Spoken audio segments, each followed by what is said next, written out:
Have you ever taken the elevator for just one single floor because, walking down the stairs just felt like way too much effort? Oh, definitely. I mean, we constantly choose the path of least resistance in our daily routines, completely forgetting that easy choices today almost always lead to a much harder life tomorrow. Right. And that tiny, seemingly harmless choice, like taking the elevator instead of the stairs, is actually the battleground for everything you want to achieve in your life. It really is. It sets the tone for everything. So, welcome to today's deep dive. This is a special installment in the Skillify English series, and we're utilizing a story-based English learning approach today. Exactly. And we're keeping the pace moderate and the articulation clear, which makes this perfect for B1 and B2 comprehension for you listening. Yeah, so you're stepping into a space designed for dual growth today.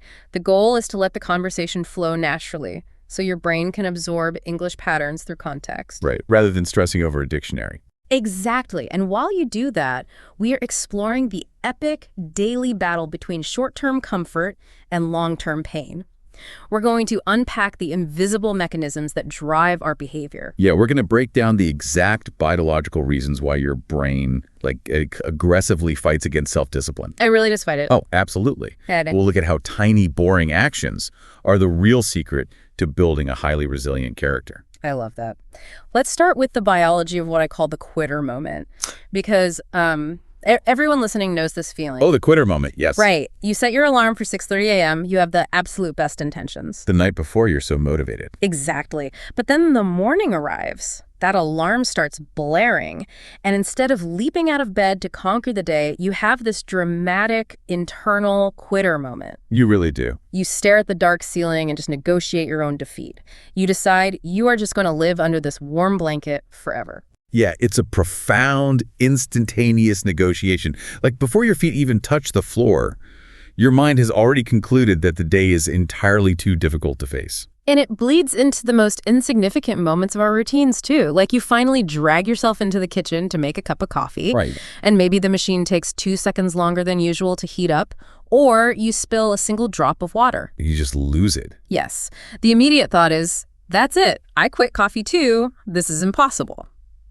We have this tragic habit of threatening to quit at the slightest hint of minor friction. We really do. So why does a 2-second delay trigger such a massive internal collapse? Well, what's fascinating here is the massive disconnect between our ambitions and our neurology. Like, we all desperately want the glow up, right? Oh, for sure. We want that beautiful, idealized future version of ourselves. The version who wakes up early, has a perfectly clear mind, and speaks completely fluent English. We want the shiny result. But we absolutely despise the get-up. Exactly. We hate the friction of the process. And the thing is, we really shouldn't judge ourselves as lazy for this because it is an evolutionary feature, not a bug. Wait, really? So you're saying this immediate desire to quit isn't a character flaw, it's actually a biological defense mechanism? Precisely. To the primitive part of your brain, specifically the amygdala, comfort is synonymous with survival. Okay, that makes sense. Yeah, in our evolutionary past, conserving energy meant you lived to see another day. So the soft sofa, scrolling on the phone, the familiar routine. All the easy stuff. Right. These things require zero caloric output, and they present zero unknown threats. The brain is basically an energy conservation machine. It loves predictable comfort. But that beautiful future version of yourself, that version requires burning energy and facing the unknown. Exactly. Which your brain interprets as a literal threat. Wow. Here's where it gets really interesting, though. Because staying comfortable feels good, we naturally assume it is good for us. Right, that's the trap. But there is a powerful analogy we need to look at regarding how growth actually feels in the physical body. Because growth does not feel like a warm, soft blanket. No, it doesn't. Growth actually feels like stepping into a freezing cold shower. Oh, just the mental image of a cold shower makes my muscles tense up. Like it goes against every instinct you have. Exactly.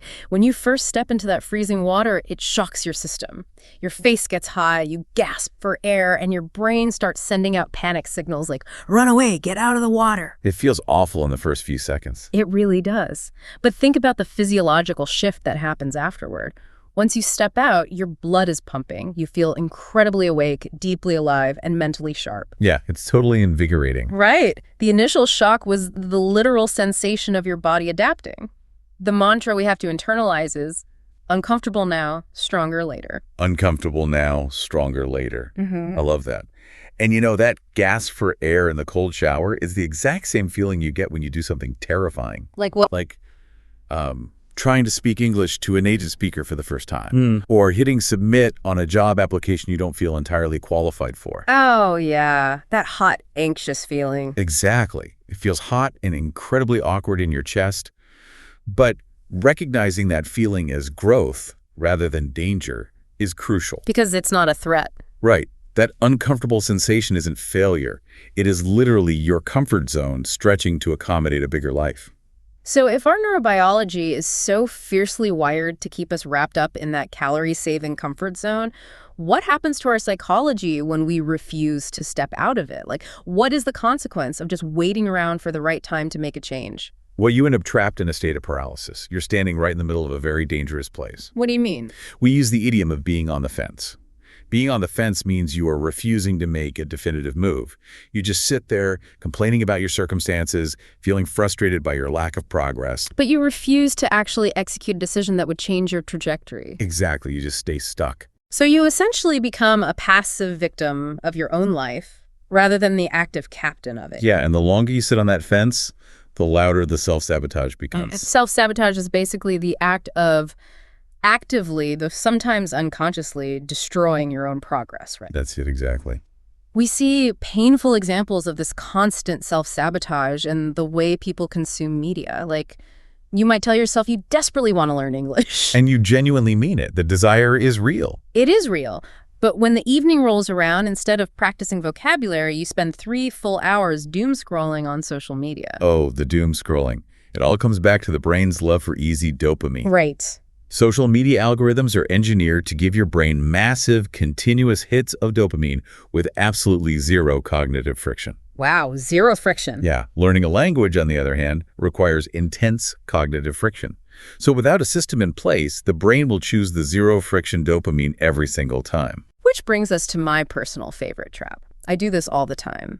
The illusion of the magical Monday. Oh, yes. The magical Monday. You sit down on Sunday evening and create this highly aggressive, relentless plan on paper.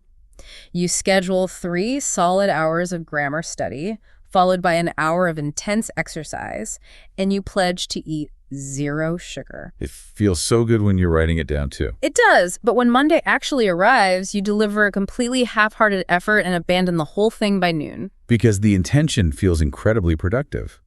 Like, writing out a massive plan gives you a false sense of accomplishment before you've even done the work. Okay, let's unpack this, because everything we are taught by productivity culture tells us to dream big and set massive goals. Right. Go big or go home. Exactly. We are conditioned to believe that having a highly ambitious, relentless plan is the only way to achieve greatness. If I want to master a language, shouldn't my plan reflect that level of greatness? Why does an ambitious plan actually trigger us to self-sabotage? It comes down to cognitive overload. When you set a goal to study for 3 continuous hours, your brain does not see an inspiring challenge. It sees a massive energetic wall. A wall. Yeah. It anticipates the mental exhaustion, the frustration, and the high caloric burn required to maintain focus for that long. So back to the energy conservation thing. Exactly. It perceives the ambition as a threat to your energy reserves, and it immediately triggers the freeze response. That is wild. Yeah. You don't fail because you lack ambition. You fail because your plan is too terrifying for your primitive brain to accept. Breaking this cycle requires a severe wake-up call. A wake-up call being that moment of brutal, uncomfortable honesty where you realize your ambitious plans are just another form of procrastination? Yes. A wake-up call forces you to look at your actual behavior, not your theoretical intentions. It allows you to flip the script. And flipping the script means fundamentally changing your internal narrative, right? Like the invisible story you constantly tell yourself about who you are. Right. Usually the script sounds like, I always quit, I have no willpower, I can't finish what I start. That's a heavy script to carry around. It is. So flipping it means rewriting that identity. You start operating under a new narrative. You tell yourself, I am someone who starts incredibly small, and I do not run away when the friction hits. I start incredibly small, and I do not run away. I like that. But changing an identity requires proof. You can't just stand in front of a mirror and wish a new identity into existence. No, affirmations aren't enough. You need an actionable structure. And that brings us to the core mechanism that makes this all work. the power of the non-negotiable. It sounds rigid, doesn't it? Almost clinical, the non-negotiable. It does, but it is the most unglamorous, boring magic you will ever encounter. It is the foundation of every major success. There is a fascinating case study regarding an English student who perfectly illustrates this. Oh, yeah. Tell them about this one. So this particular student wasn't the fastest learner in her program, and she certainly didn't have a natural ear for languages. But she bypassed the failure rate by doing one thing differently. She sent her instructor a simple 30-second spoken English voice note every single day for 30 days. Wait, just a 30-second recording? Just 30 seconds. Now, contrast her approach with the other students in the cohort. The other students were the ones sitting on the fence writing out those perfect 3-hour study plans. The ones aiming for the magical Monday. Exactly. The ones who wanted the glow up immediately. And guess what?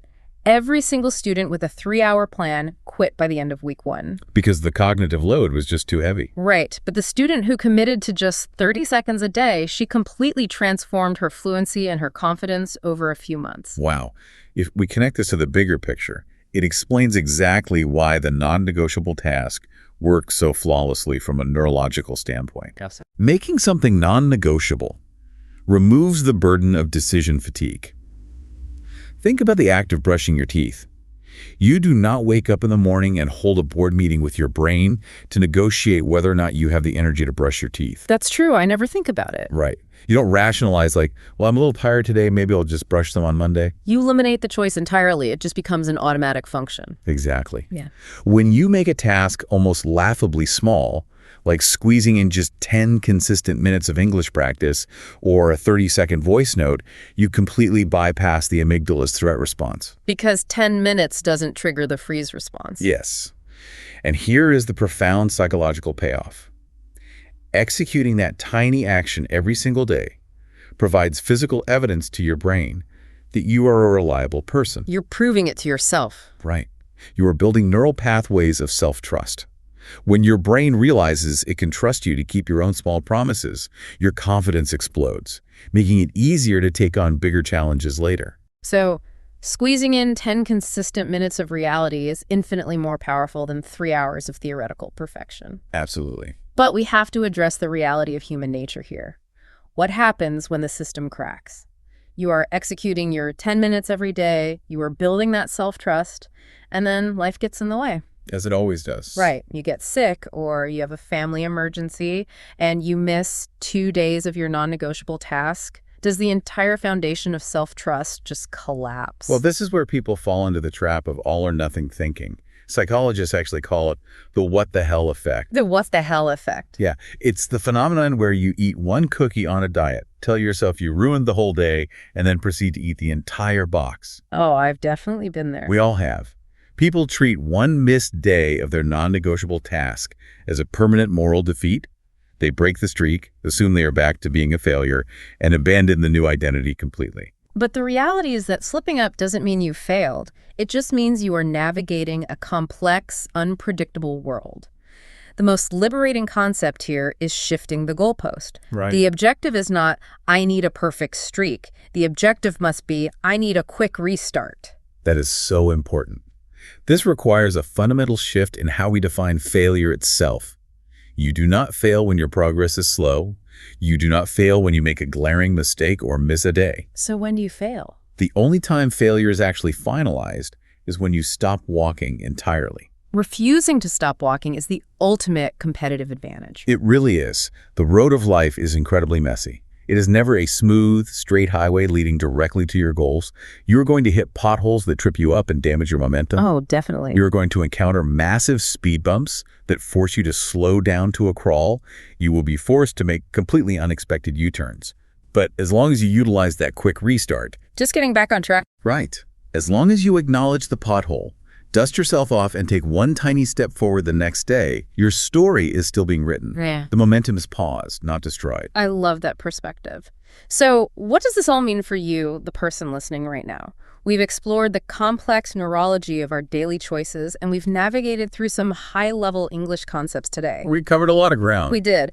As we bring this all together, let's do a quick word tour to lock in this B1, B2 vocabulary. Let's reflect on the journey using the specific vocabulary that shapes this mindset. Sounds good.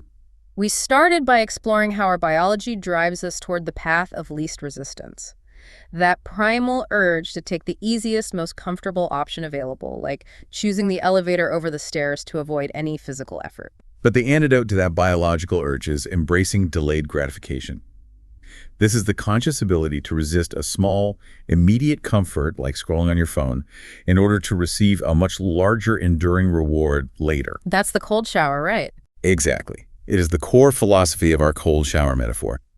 Stepping into the shock and discomfort now for the delayed gratification of being stronger and more awake on the other side. And the mechanism to achieve that is discipline. We need to stop viewing discipline as a form of harsh punishment. It's not a punishment at all. Right. True discipline is simply the practice of making your positive habits incredibly small and completely non-negotiable. It's the student sending that 30-second voice note every single day, proving consistency is far more powerful than intensity. Because when you build that consistency, you become deeply resilient. Being resilient is the capacity to recover quickly from difficulties.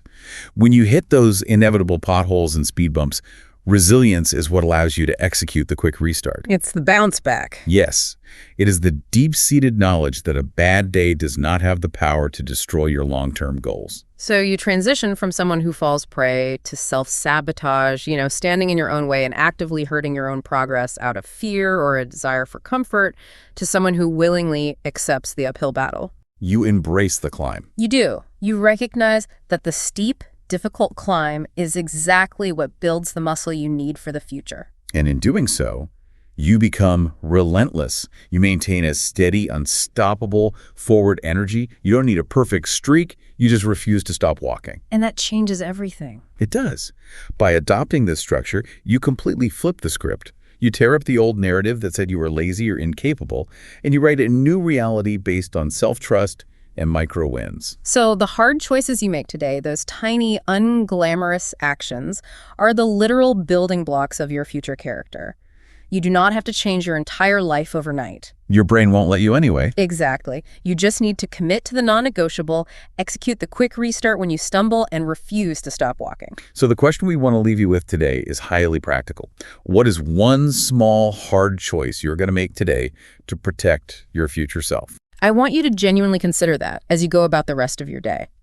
If you successfully make that one small, hard choice today, say, choosing the stairs instead of the elevator, or sending a 30-second voice note, and you keep making that tiny choice non-negotiable week after week. Just think about it. How unrecognizable and how wonderfully strong might your future self be when they look back on this exact moment a year from now?